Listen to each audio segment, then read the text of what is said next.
Taxi!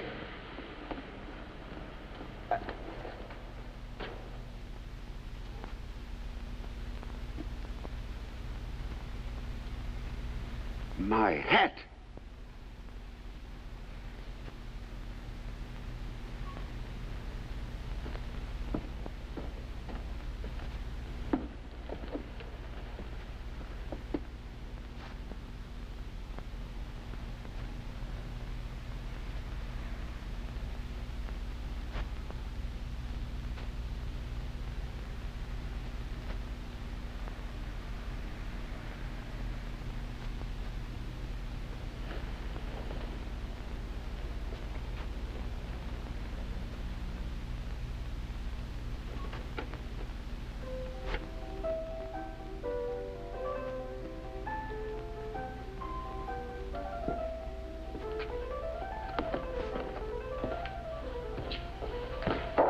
Nice evening, sir. Very nice indeed. Very nice, officer. Any trouble, sir? Not locked out by any chance? Yes. No, not exactly. Bell not working, perhaps? Oh, yes, I think so. But, the piano upstairs, you know. It's difficult to hear the bell. Ah, yes. Quite so, sir. Nice music, though. I like a nice bit of music myself now and then. Well, good night, sir. Good night.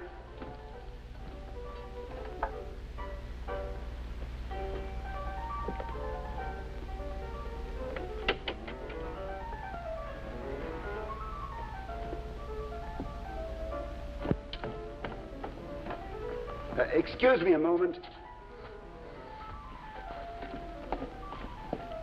Excuse me, but I'd be greatly obliged to you if you could see your way. In fact, you can be a very great service to me. Glad to do all I can, Governor. Thank you. Well, all I really want you to do is to ring that bell and go up to the next floor and say, say that you've come to see to the drains or something like that, you know, and then get hold of my hat for me. Get hold of your hat? Yes. You see, I've left my hat behind, most unfortunately. It's a silk hat. It's in the drawing room. That room up there. Half under the long sofa at the far end from the door. And I thought perhaps if you could possibly be so good as to get it for me, why, I'd be... Well, is something the matter? I don't like this job. You don't like this job? My dear fellow, don't be silly. What possible harm is there? That's what I don't know. But what harm can there possibly be in so simple a request? What harm does there seem to be? Oh, it seems all right. Well, then. All these crack jobs seem all right. No, my friend, all I'm asking you to do is to get my hat for me. And you'll find that half under... No, wait, look. Here is £5. It'll only take you a minute. What I wants to know... Yes? Is what's in that hat. What's in the hat? Yes. What's in that hat? You ain't going to give me no fiver. Well, I'll make it £10. You ain't going to give me no fiver, then raise it to a tenner for an empty hat. Of course it's empty. And I really must get hold of it. I can't be seen in the streets like this. There's nothing in the hat. What do you think's in the hat? Oh, I ain't clever enough to say that. But it seems to me like the papers was in the hat. The papers? Yes, the papers proving, if you can get 'em, that you're the heir to that big house, and some poor innocent is going to be defrauded. No. The hat is absolutely empty. Maybe it is, and maybe it ain't. If there's anything in it, you shall have it as well as the £10. That seems all right. Splendid, then. Will you run up and get it for me, and I'll keep an eye on your ladder for you. Yeah, I paid a lot of money for this ladder. What if you ain't here when I gets back with the hat? If there is a hat. Look, my friend, dressed as I am, do you think I'd get very far down the street with your ladder without exciting suspicion? about as far as I would, I suppose. Dressed in your riot, eh? Yeah, very good. Well, seems all right. Of course it's all right. Seems all right to me. Seems all right to you. But it's the police what you and me have got to think of. Would it seem all right to them? Oh, for heaven's sake. Look, Look, my friend, I don't think you quite understand.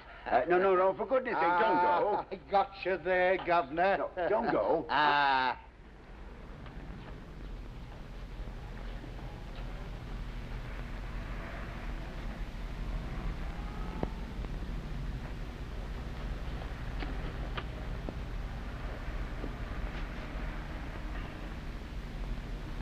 Why was I such a fool as to... Of course, I might be able to get in by the...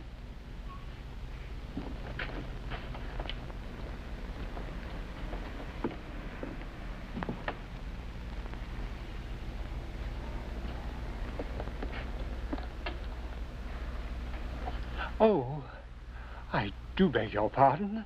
I was merely admiring your flowers. Yes, very nice, aren't they? Although, as a matter of fact, they're not mine. Oh?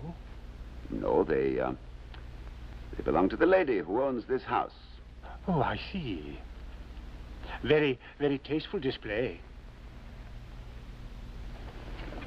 Forgive my asking, and I hope you won't think I'm taking advantage of a very short acquaintance, but you're a man of taste, and I have a problem. A problem? Oh? As you see, I am without a hat. Quite right, sir. And I should be extremely obliged if you'd be so very good as to get it for me. It's very kind of you, sir. Oh, not at all. It's very kind of you. I left it in the drawing room of this house. Yes, of course. You'll find it half under the long sofa at the far end of the room. Half under the long sofa at the far end of the room. That's it, exactly. Thank you so much. I'll be immensely obliged to you. Not at all, not at all. Only... Just say that you come to wind the clocks. Oh, sir, I don't think I'm very good at winding clocks. Oh, don't let that disturb you for a moment. Just stand in front of the clock and fool about with it. You know, that's all they ever do. Oh, yes, I must warn you. There's a lady in the room. Oh. But that's all right. That doesn't matter. Pay no attention. Just walk right past her, right up to the clock. But I don't think, that is, if you don't mind, as there's someone there... She's quite young. She likes flowers. And she's very, very beautiful. Oh, in that case, I'm afraid that is, I don't want you to misunderstand me. Naturally, I wouldn't expect you to perform such a service for me without some kind of a reward. Oh, that's quite all right, sir. So, may I suggest a slight token of my gratitude? Say, £10? £10, sir? Oh, that would never do. You see, there's Madge to think of. Madge? My wife, sir. In a manner of speaking, Madge is the treasurer of the family. And she'd want to know how I came by the £10. That's very simple. Just tell her the truth. Oh, she'd never believe that. Well, then, tell her you won it in a football pool at the office, or perhaps at the races. Oh, no. That would never do. That would never do. Much worse. Madge doesn't approve of gambling. Not at all. Not at all. That does complicate matters, doesn't it? I have it. May I presume to ask you to get my hat for me, just as a favor? Yes, that would be much better, sir. Splendid. Yes, now then, you say under the far sofa at the long end of the room. Yeah, no. Under the long sofa at the far end. The long sofa at the far end, yes. Oh, and when that is, I mean to say, if the beautiful young lady, should ask me anything, I'm to say I'm there to wind the clocks. That's right. That's it exactly. Now, ring the bell. Ring the bell. Wind the clocks. Wind the clocks. Oh, dear, it's rather later than I thought. I'll miss my bus. Oh, it'll only take a minute. But then I shall miss my bus. I'll never be able to explain that to Madge. I'm terribly sorry. Perhaps another time, sir. Good night, and thank you so much. Good night.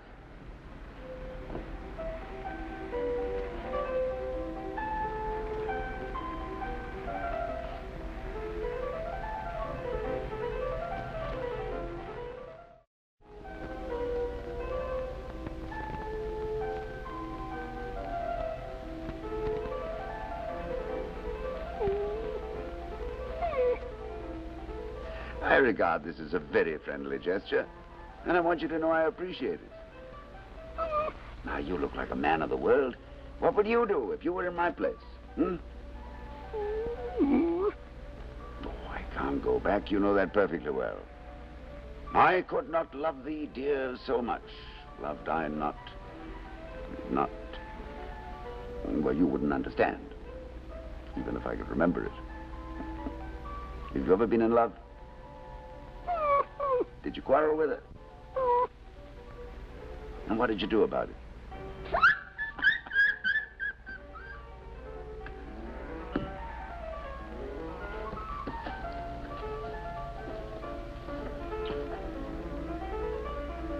Mozart's Sonata in C major. Yes.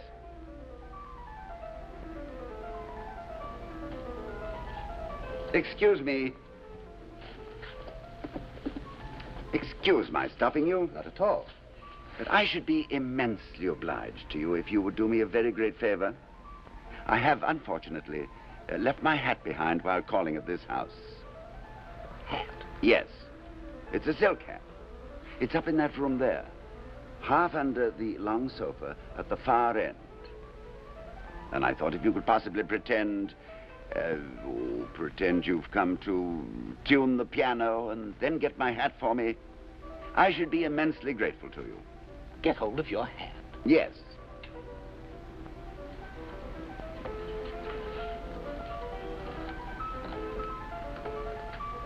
And it's up in that room. Yes. Well, why don't you get it for yourself? Oh, I can't. Well, if you tell me the reason, perhaps I could help you. I can't. I can never enter that house again. If you've committed murder, by all means, tell me. I'm not sufficiently interested in ethics to wish to see you hanged for it. Do I look like a murderer? No, of course not. I simply want you to feel that you can safely trust me. For not only does the statute book and its penalties rather tend to bore me, but murder itself has always had a certain fascination for me. Yes, that may be so, but I'm not... I write delicate and fastidious lyrics. Yet, strange as it may appear, I read every murder trial and my sympathies are always with the prisoner. Well, that's all very well, but you see, I am not a murderer. What have you done?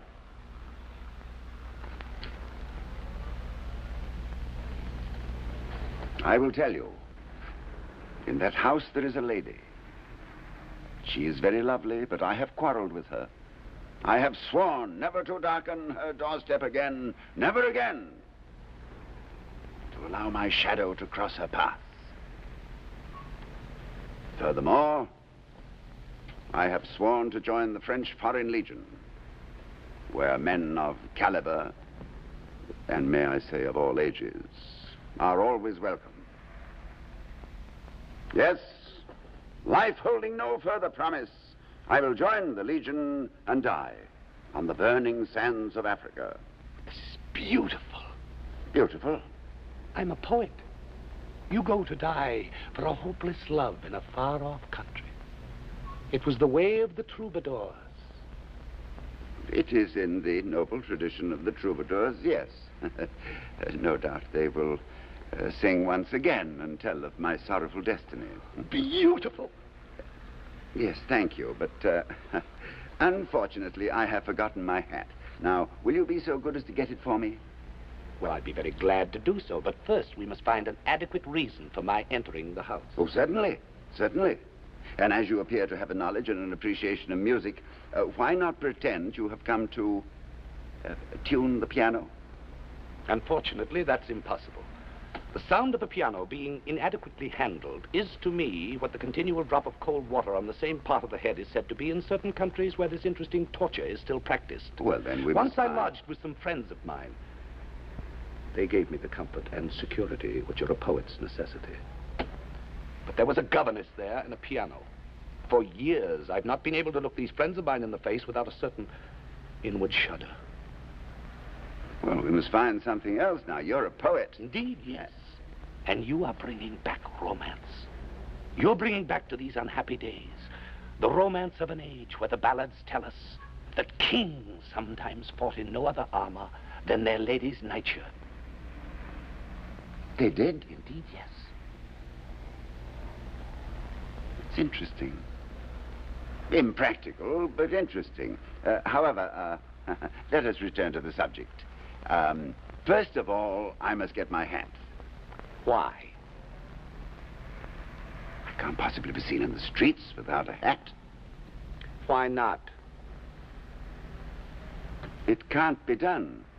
But you confuse externals with essentials. Yes, here we seem to have a slight difference of opinion. I don't know what you call essentials, but being decently dressed in London is pretty essential to me. A hat is not one of the essential things of life. I don't want to appear rude, but my hat isn't quite like yours.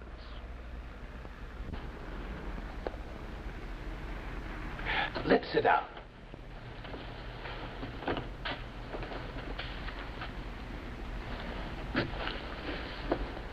Let's talk of things that really matter. Things that will be remembered after 100 years. Regarded in that light, one sees the triviality of hats. Not my hat. But to die, and to die beautifully for a hopeless love, that's a thing one could write a lyric about. One could never write a lyric about a hat. Yes, we appear to be getting nowhere. These are considerations which are wholly irrelevant and academic. It is a matter of complete indifference to me whether you can write a lyric about my hat or whether you couldn't. I couldn't. All I know is I am not going to make myself absolutely ridiculous by walking about London without a hat. Now, be so good as to tell me, will you get it for me or will you not? To take any part in the tuning of a piano is absolutely impossible for me. Well then, suppose you've come to look at the radiator. They have one under the window and I happen to know it leaks. I suppose it has an artistic decoration on it? Let me think. Yes. Yes, it has. I remember now. Sort of scroll work, a kind of floral design, I suppose you'd call it. Then I decline to look at it or go anywhere near it. I know these decorations in cast iron. Oh, but this one's quite I once saw a pot-bellied Egyptian god named Bis. Bis? And he was meant to be ugly, but he was nowhere near as ugly as these decorations which the 20th century makes with machinery. Yes, but this What design... has a plumber got to do with art that he should dare to attempt decoration? I wouldn't know. But if you can't look at a radiator or touch a piano... I refuse to look at ugly things or listen to ugly noises. If you can think of any reasonable plan, I don't mind helping you.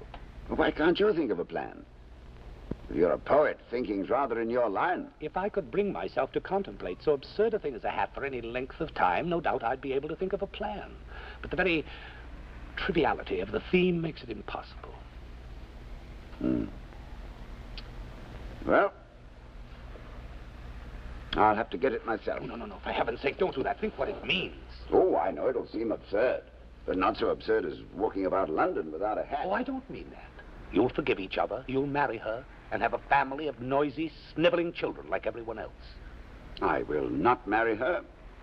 And I see no reason for my children to be either noisy or sniveling. Romance will be dead. No, don't go back inside that house. Go buy yourself a gun, a sword, a bayonet or something, and join the Foreign Legion. But don't go back. You surely don't expect me to join the Foreign Legion without a hat. What is a hat? Would you sacrifice a beautiful doom for a hat? Well, Think of your bones, neglected and forgotten, lying forlornly because of a hopeless love on endless golden sands. Lying forlorn, as Keats said, forlorn in Africa, the careless Bedouin going past by day. At night, the lions roar, the grievous voice of the desert. Of course, I don't think you will find any lions in that part of Africa. And as for the Bedouins, I've been told that they're oldest and purest stock in the Arabic race. You cannot lightly dismiss them as being careless. What of that? You won't be remembered by geography or statistics, but by golden-mouthed romance. And that is how romance sees Africa. Well, in any case, I'm going to get my hat first. Think. If you enter by that door, you will never die in a far-off, lonely land, and she will never weep for your beautiful doom. Weep? Yes, that's true. She may be unhappy about it for years. She may even fade away and die of a broken heart. No, I will comfort her. No, I'm hanged if you do. If she needs any comforting, I see no reason why you should be the one to... No, I'm hanged if you do. Oh, calm yourself. I don't mean that. Well, then what on earth do you mean? I will make songs about your beautiful death. Glad songs and sad songs. I will thank you not to anticipate with such relish my beautiful death. I will also make legends about your lonely bones. And if you will take fewer liberties with my lonely bones... And then one day I will read them to her in the desert by an oasis, and perhaps she will weep a little. Just a moment. First of all, I'm not aware that you've ever been introduced to her. Secondly, you seem to be in a very great hurry to get a Zulu spear into me. In any case, I'm going to get my hat first. Oh, I appeal to you. I appeal in the ancient holy name of romance. Do not ring that bell.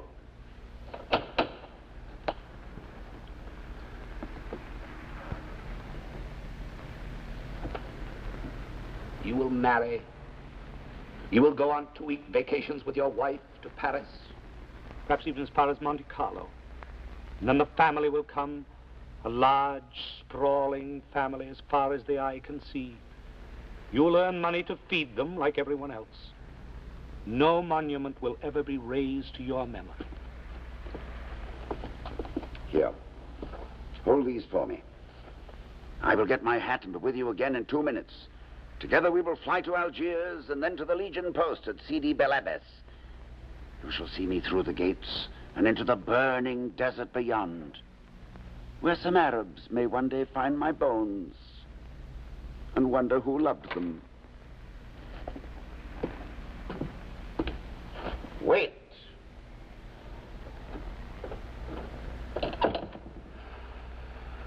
Let there be graven in brass upon this house. Romance was born again here out of due time and died young. Anything wrong here? Everything's wrong. They're going to kill romance. This gentleman don't seem quite right somehow. There's none of them quite right today.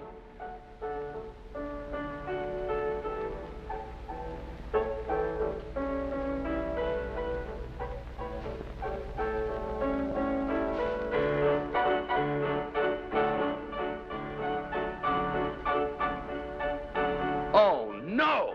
It's a duet!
And that wraps up another episode of 4-Star Playhouse, one of the most elegant anthology series to ever grace American television in the golden age. If you're a fan of classic TV, this show is like discovering a hidden jazz record, smooth, stylish, and filled with surprises. From 1952 to 1956, 4-Star Playhouse brought a brand new dramatic story each week, starring 4 of Hollywood's finest talents: David Niven, Ida Lupino, Charles Boyer, and Dick Powell. These weren't just actors cashing a paycheck, they were co-producers, shaping each episode with their own creative vision. Their fingerprints are all over the show's tight storytelling, emotional depth, and undeniable sophistication. Let's talk about the music for a moment. Alexander Courage, the same composer who would later write the iconic Star Trek theme, was laying down moody, unforgettable melodies here years before the Enterprise ever took flight. His early work on 4-Star Playhouse creates an atmosphere that's subtle, haunting, and totally timeless. Here's something you might not know. Many of the scripts were adapted from classic plays and short stories, some originally published in literary magazines of the 1930s and 40s. That gave 4-Star Playhouse a unique flavor, a real blend of theater and television that you just don't see today. Each episode delivers something fresh: tension, mystery, romance, heartbreak, but always with class. Watching now, you realize that great storytelling doesn't need flashy special effects. Just character, dialogue, and pure craft. If you love this kind of TV, don't forget to hit that subscribe button.